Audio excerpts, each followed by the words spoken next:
Bonjour Irina, merci d'avoir accepté cette interview. Bonjour Hassan. Vous savez que l'Arménie se trouve dans une situation très dure suite à la guerre et vous habitez la France mais vous êtes originaire de l'Artsakh. Il m'intéresse beaucoup vos points de vue.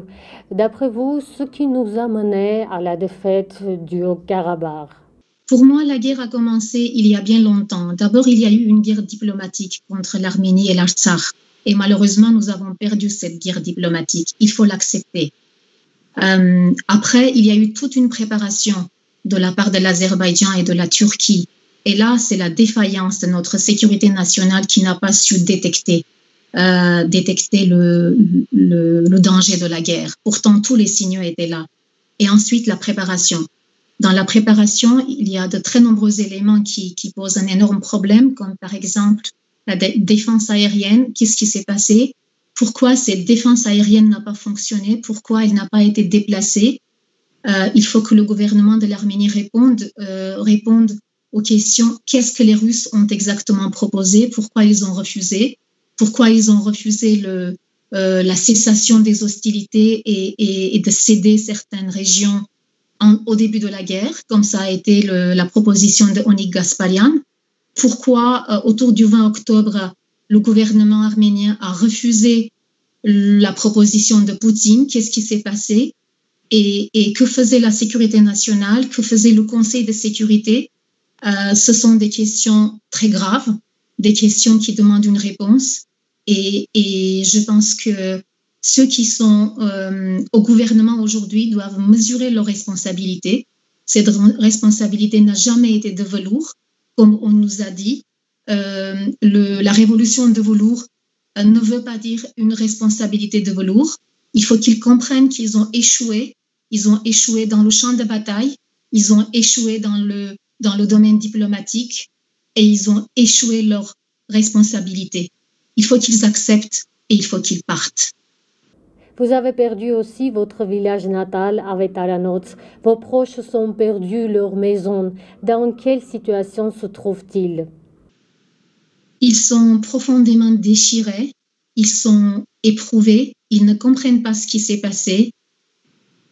Aucun Karabakhtsi n'a donné un mandat à Pachinian de céder la terre de l'Artsakh à l'Azerbaïdjan.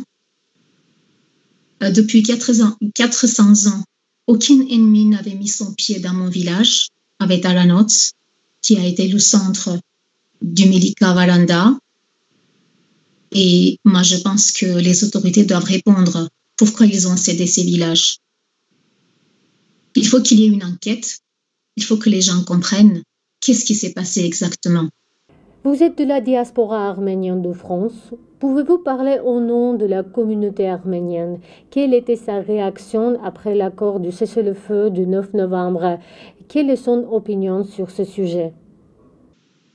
Vous savez, je ne peux pas parler au nom de la diaspora parce que je ne représente pas toute la diaspora. Je suis membre de l'association de soutien à l'Artsakh. Au lieu de parler de la lutte contre la corruption qui est un slogan, il fallait parler du contenu. Et à chaque fois, quand j'ai essayé d'attirer l'attention des gens sur le contenu, sur les réformes que ce gouvernement avait entreprises, j'ai compris que ce n'était pas la peine. Les gens pensaient, à tort, que je défends tous les défauts des anciens régimes et que je suis pour que tout ce qui était mauvais dans le passé revienne au pouvoir, alors que je disais c'est hautement stupide. Ça veut dire quoi, les anciens? Nous avons eu 3 présidents qui sont différents les uns des autres. Je suis profondément opposée à cette expression robasège que je trouve qui a été inventée, qui n'a rien à voir avec la réalité. Pour moi, les 2 présidents, le deuxième et le troisième, sont très différents dans leur façon de manager le pays, dans leur façon de gérer les crises, dans leur approche, dans leur personnalité, et mettre les 2 dans le même panier et dire on refuse tout. Je trouve que c'est d'une naïveté grave, et d'autant plus grave que la diaspora pense que si on demande la démission de Pachinian, ça veut dire que les anciens vont revenir avec toute la corruption qui va avec. En Arménie, on met une distinction entre les citoyens selon leur point de vue. Alors, vous êtes noir ou blanc? Je ne suis ni noir, je ne suis ni blanc, je suis tricolore. Et je trouve que diviser la société en noir et blanc, il n'y a rien de plus stupide. Pour moi, c'est la pensée unique. C'est la pensée unique de dire que si vous osez critiquer Pachinian, vous êtes noir, et si vous défendez Kocharian, vous êtes un noir. J'ai le droit de défendre Kocharian et son bilan. J'ai le droit de critiquer. D'ailleurs, j'ai critiqué tous les gouvernements, tout le monde qui me connaît ont vu des critiques à chaque fois. Mais je pense que quand on compare le bilan de Kocharian et de Pachinian, malheureusement pour Pachinian, le bilan de Kocharian n'a rien à voir avec cette catastrophe. Et moi, je pense que la meilleure façon de montrer que le gouvernement actuel est mieux que les prédécesseurs, c'est de créer une Arménie qui est plus juste, plus prospère, plus sûre, plus vraie. Or, ils ont échoué dans tout. Ils ont échoué et ils ont écrit. Ils n'ont pas écrit, mais ils ont été témoins et ils n'ont rien fait pour que cette page noire ne s'écrive pas en 2020.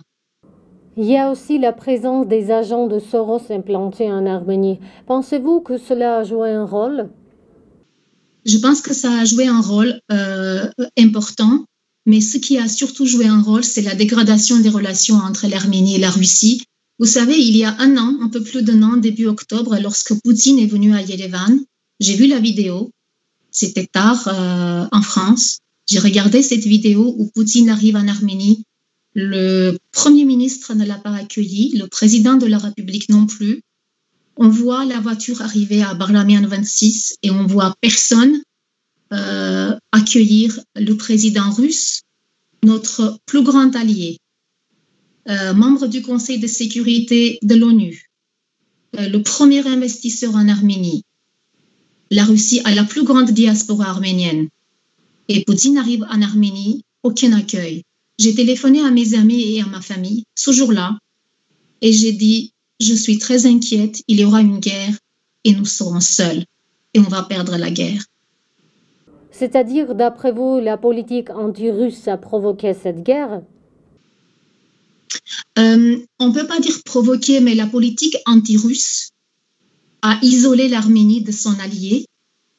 La politique du gouvernement a mené petit à petit à un éloignement de la Russie de l'Arménie. En plus, les relations se sont dégradées aussi avec l'Iran et le point culminant a été l'ouverture de l'ambassade arménienne en Israël. Je trouve que nous avions deux alliés et avec les deux alliés, les relations se sont dégradées. Alors, l'Arménie s'est retrouvée seule face à la menace de la guerre. Je pense que s'il n'y avait pas tout ce contexte, la guerre n'aurait peut-être pas commencé. Vous savez, la Russie a été suffisamment forte pour prévenir l'attaque américaine, l'attaque des forces européennes et américaines contre la Syrie. Vous savez, Poutine a négocié et ça a très bien marché. Vous avez bien vu que les États-Unis avec la France n'ont pas attaqué la Syrie. Je pense que Poutine aurait pu le faire. Il aurait pu le faire, mais l'Arménie a tout fait pour se retrouver dans cette situation extrêmement grave. Et il ne faut pas que les gens disent on ne savait pas. Il y a beaucoup de gens qui nous ont prévenus. Il suffit de regarder les émissions de Hayeli.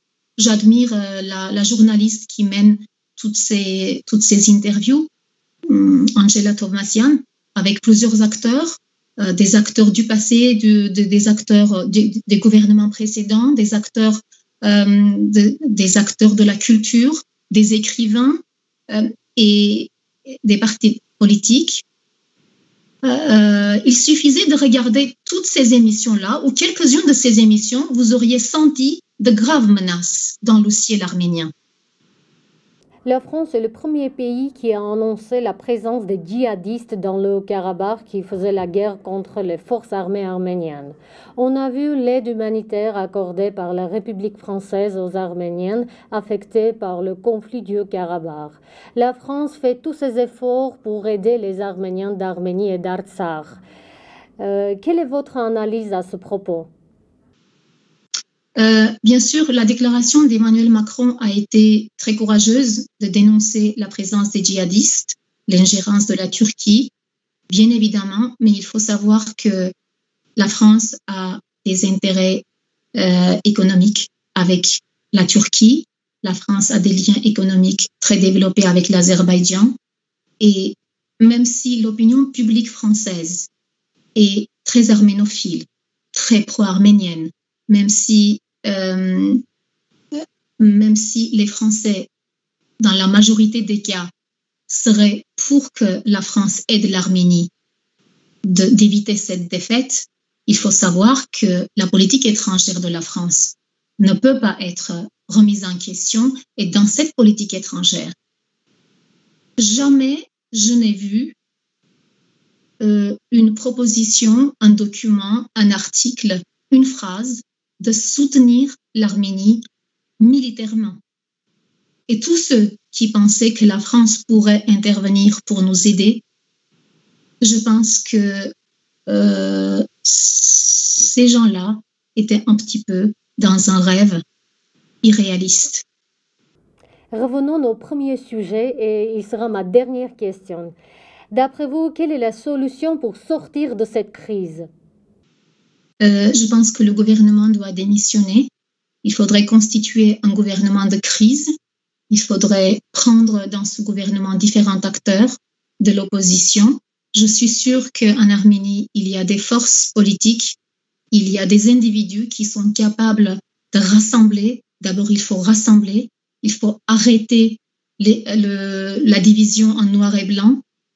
Il faut proposer des solutions. J'ai toujours dit et je dirais, il ne suffit pas de demander la démission de Pachinian. Il faut proposer des solutions.